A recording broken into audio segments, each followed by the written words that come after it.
going on, guys? Sledgehammer70 here, and today I want to do a quick vlog on why I chose the 2016 Camaro SS over the many other options out there. Now, when I was set up to buy the vehicle, when I knew I wanted to buy a new car, I did my research. I went out, I looked at all the different options available.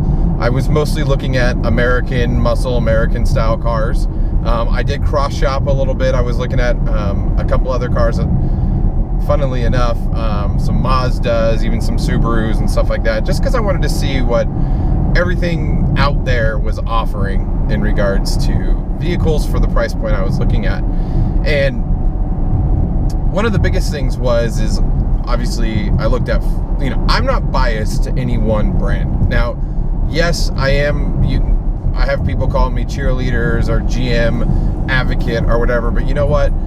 Yeah, I am a little bit, because without any passionate people for a brand out there, that brand can go away and the cars that they make can go away. And, yeah, I spent a lot of money on this car. I'm a fan of what GM is doing with the product. Sure, they've had their missteps. I've experienced some of them, whatever.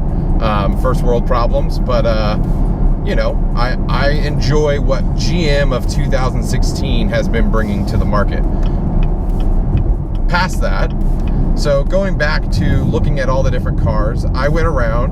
I honestly, if I wasn't going to get the Camaro, I was honestly looking at a Challenger. I really like the way the Challenger looks. The one thing that just killed me over and over and over again with that car is just how slow and heavy it felt when driving it. And I drive the Scat Pack. I drove even a Hellcat, but the Hellcat was way out of my price range. Even the SRT8, I mean, they're great cars. They're a lot more roomier than the Camaro. But again, even with the power they have, being 4,000 plus pounds, the car just felt super heavy.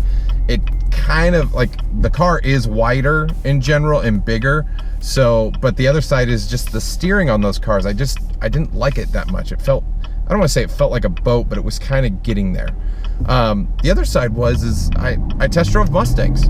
I went out, I test drove a GT, fully loaded with track pack, all the different options that are available, and I really liked a lot of aspects about the Mustang. The one thing I couldn't get over, and I don't know what it is, but in the new design of the Mustang, there's like from where the A-pillar comes down into the hood, it almost feels like it gets crunched a little, and it looks like the car kind of, I don't know what it is, like.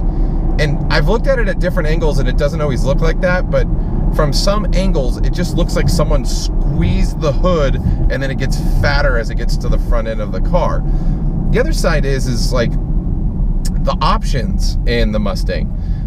They were a little less, they were limiting in fashion from what I understood was coming to the Camaro. They were premium additions for the Mustang. Same with the Challenger as well. But the one thing I will give credit to the Mustang is the interior of the Mustang is actually really nice.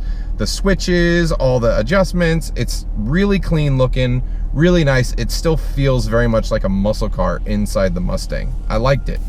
But when I drove the car, again, the sound was underwhelming. The power was kind of underwhelming. It still felt good, don't get me wrong. And so then I started thinking, I knew the GT350 was coming. I was wondering, well, what if I just wait for one of those? But the waiting list was already like 10 days long, or 10 years long even at that, to get one. And dealers were marking up the prices on them, which again was way out of my price point. And to this point, I still think the GT350R is the best looking version of the new Mustang body style. I really like what they've done with the car.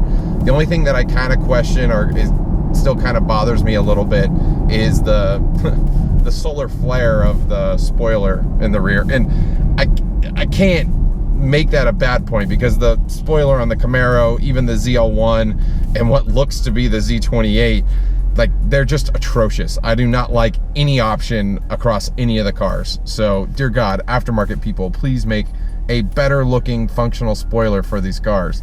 And maybe you just can't because of the way they're designed. But other cars that I looked at, like I said, I mentioned the Subarus. So I looked at a WRX. I was really interested in, actually, it was a used one because the new ones I just didn't really like. But the problem I found with those ones is I didn't really fit very comfortably inside that car. They sounded pretty gnarly. I really like the way those cars look, but they're really small. And I don't think that's a bad thing. It's just not for me. I checked out some of the Mazdas, like more family style cars. I didn't go like the RX-8 or anything like that, but like a Mazda 3 and a Mazda 5. I've seen some pretty cool things that people have done to those cars, but then I just kind of step back and be like, bro, I'd be driving a Mazda. And there's nothing wrong with a Mazda, but it's, again, not for me. So when I decided, like, as GM was rolling out all the information for the 2016 Camaro, and really when they showed the interior of the car, that kind of had me sold to a point. I wasn't like, oh my God, I got to get this, because most of the images of this car, of this car, was like the lines looked really soft. I was like, what have they done? I mean, coming from a 5th gen, I was in love with that body style, loved the way that car looked, and I didn't get, like, I understood the evolution from the 5th gen to the 6th gen, but I wasn't 100% sold. Some people were taking photos from like the Find New Roads tours once that kicked off and everything, and I started seeing pictures of the car in different angles, different lights that weren't like the marketing photoshopped edited versions, and I was like, wow, okay, the car actually does have some really clean lines. I like the way the A and B and C pillars all lined up. A lot of people were complaining about the visibility and stuff like that, but honestly, being in this car, I have no problem seeing, and you can see my visibility video and what I think about that here. But yeah, I just, I got sold on the car, and I had been saving my money to get a nice big V8 car, and it ended up, I've always wanted a Camaro. Honestly, I really wanted a ZL1. So before I bought this car, the car I was cross-shopping it with was a 2015 to even the 2013 ZL1s, and I love the ZL1s. I've driven a couple of them, both stick and automatic. The automatic in the 5th gen is really terrible, but the stick felt really nice. 580 horsepower, that car just sounded mean, and the grille and the hood, like, I love that car. I still love that car to this day. But with that being said, as soon as I saw the performance specs come out around this car, married that up with the look and the upgrade to the interior over what the 5th gen ZL1 offered, it was kind of a no-brainer. I was like, okay, it's tenths of a second slower than a car that has, what, I can't even count, over 100 horsepower more, and the interior is just so much better.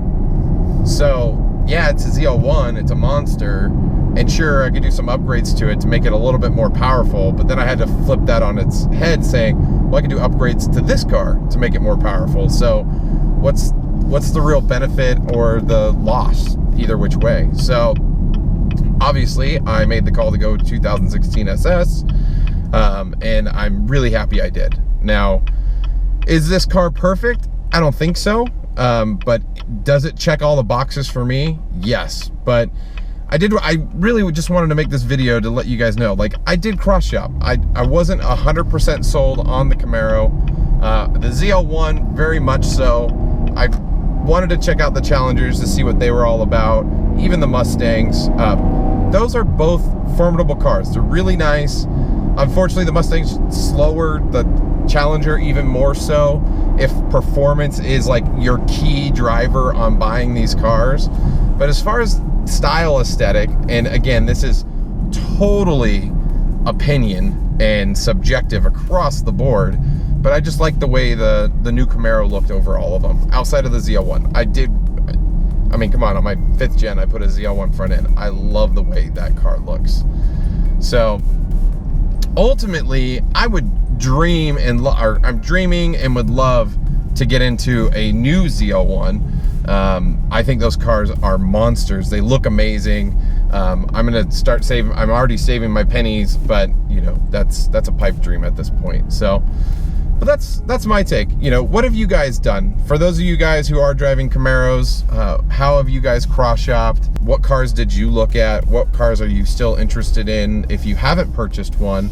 And then on top of that, like what European cars are you guys looking at? So let me know in the comments below. As always, guys, thanks for joining me on this ride.